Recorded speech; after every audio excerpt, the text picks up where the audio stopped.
Hello বন্ধুরা, তোমরা সবাই কেমন আছো? আশা করি সবাই ভালোই আছো। আমিও ভালো আছি। তোমরা দেখছো কাজু কাজল রেহান অফিসিয়াল চ্যানেল।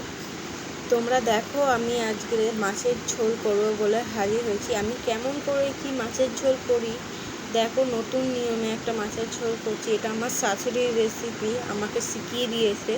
তা আমি সেইভাবেই মাছের ঝোলটা করছি, আমাকে বলে দিয়েছে এইভাবে করতে।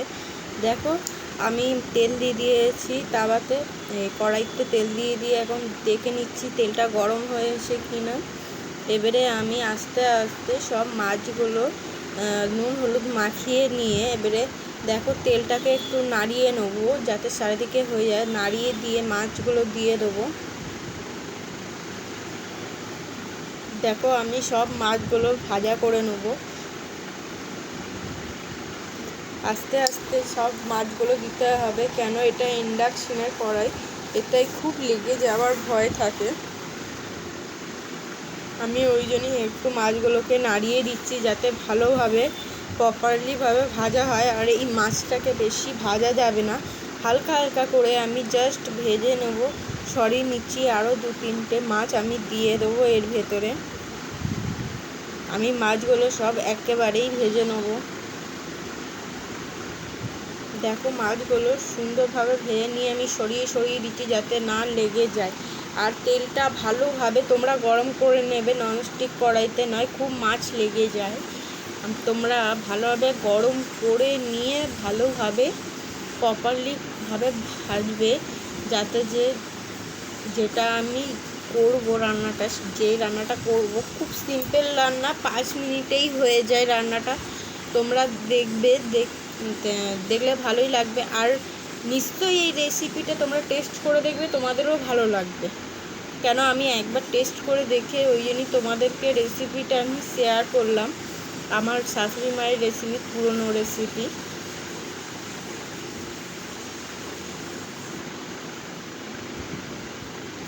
সব মাছগুলো কিন্তু আমি হালকা হালকা করে ভেজে নেবো, বেশি করে ভাজলে হবে না। দেখো, এবারে আমি মাছগুলো আস্তে আস্তে নাড়িয়ে ভেজে তুলে নেবো আস্তে আস্তে আস্তে। এবারে আমি মাছগুলো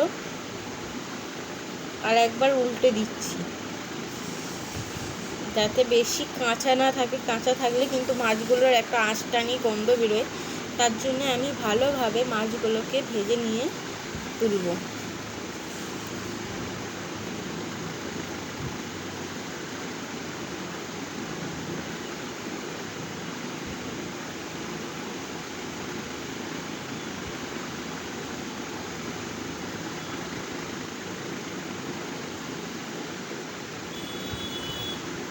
দেখো, মাছটা অনেকটাই ভাজা হয়ে গেছে। এবারে আস্তে আস্তে আমি মাছগুলো আস্তে আস্তে তেল সরিয়ে আমি মাছগুলোকে তুলে নিচ্ছি, যাতে যে তেল ছেঁকে না তুললে মাছে অনেক তেল থাকে, বাসনে লেগে যায়, কেমন লাগে দেখতে। তার জন্য একটু থেকে দেখো মাছগুলো লেগে যাচ্ছে। আপনারা ভালোভাবে মাছগুলোকে ছেঁকে তুলবেন, কেন এই কড়াইতে প্রচণ্ড পরিমাণে মাছ লেগে যায়।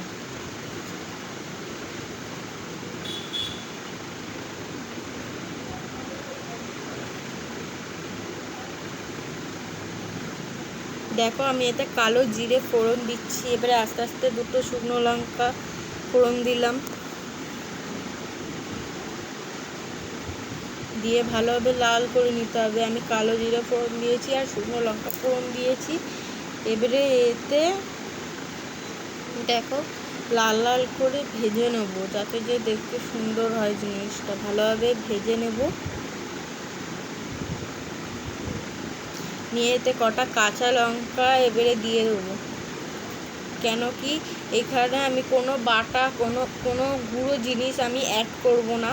কেন, তার জন্যেই আমি কাঁচা লঙ্কা মানে খুব অল্প মশলা অ্যাড করব, মানে কাঁচা লঙ্কা বেশি দেবো, যাতে কাঁচা লঙ্কা ঝালেই। দেখছো, কালো জিরে বাটা দিলাম আমি।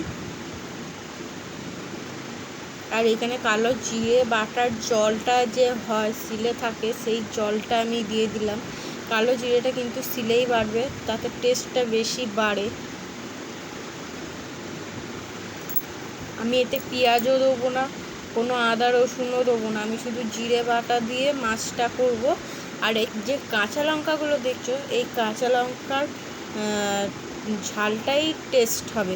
দেখো আমি এতে একটু হলুদ দিয়ে দিচ্ছি যাতে যে একটু কালার আসে, কেন কালো জিরে তো কালোই হয়ে যায় পুরো তরকারিটা, তার জন্য একটু হলুদ, 1 চামচ নুন, আর এখানে দেব ওই একটু 1 চিলতে মতন গুঁড়ো লঙ্কা আমি দিয়ে দেবো। দেখো পুরো অতিরিক্ত সামান্য দেবো যাতে যে বেশি ঝাল না হয়, কেন এখানে আমি স্মেলটা রাখতে চাইছি কাঁচা লঙ্কার স্মেল।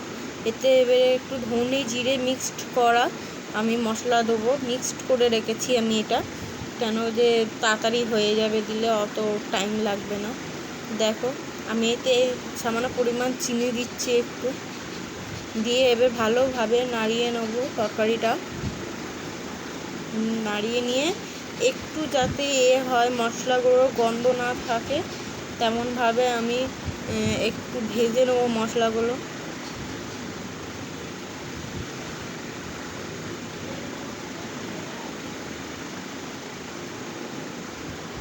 ভালোভাবে ভেজে নিতে হবে মশলাগুলো, না হলে মশলার গন্ধ বেরোবে।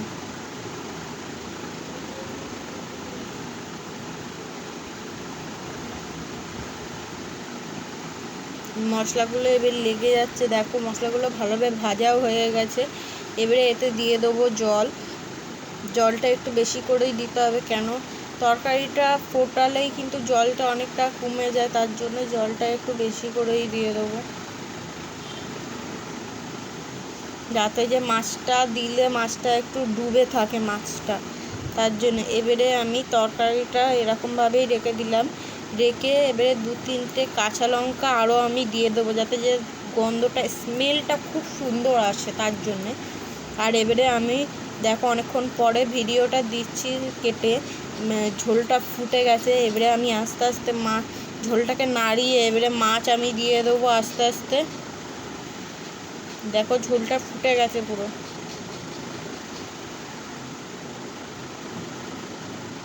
তোমরা একটু নুনটা চেখে দেখবে যে নুনটা ঠিক আছে কি না। এবারে ভালোভাবে দেখো কত সুন্দর ঝোলটা ফুটছে। এবার আস্তে আস্তে মাছগুলো আমি ছেড়ে দিচ্ছি।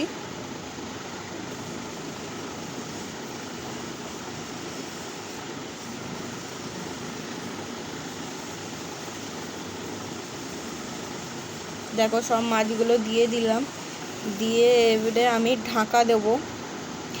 না ঢাকা দিলে লঙ্কার স্মেলটা বেরিয়ে যাবে, যত ঢাকা দিয়ে রাখবে এবারে ঢাকা দিয়ে দিয়ে করবে তত জিনিসটা ভালো হবে। দেখো আমি অনেকক্ষণ ঢাকা দিয়ে করেছি, করে এবারে খুলবো জিনিসটা। দেখো অনেকটাই হয়ে এসছে, মাছটা বেশিক্ষণ লাগে না এটা করতে গেলে, এটা অল্প টাইমে মাছটা কমপ্লিট হয়ে যায়। মাছটা ঢাকা দিয়ে করে করে দেখো কত সুন্দর, আমি যখন খুলেছি ঢাকনাটা কত সুন্দর একটা স্মেল এসছে, একটা কাঁচা লঙ্কার খুব সুন্দর স্মেল আসে।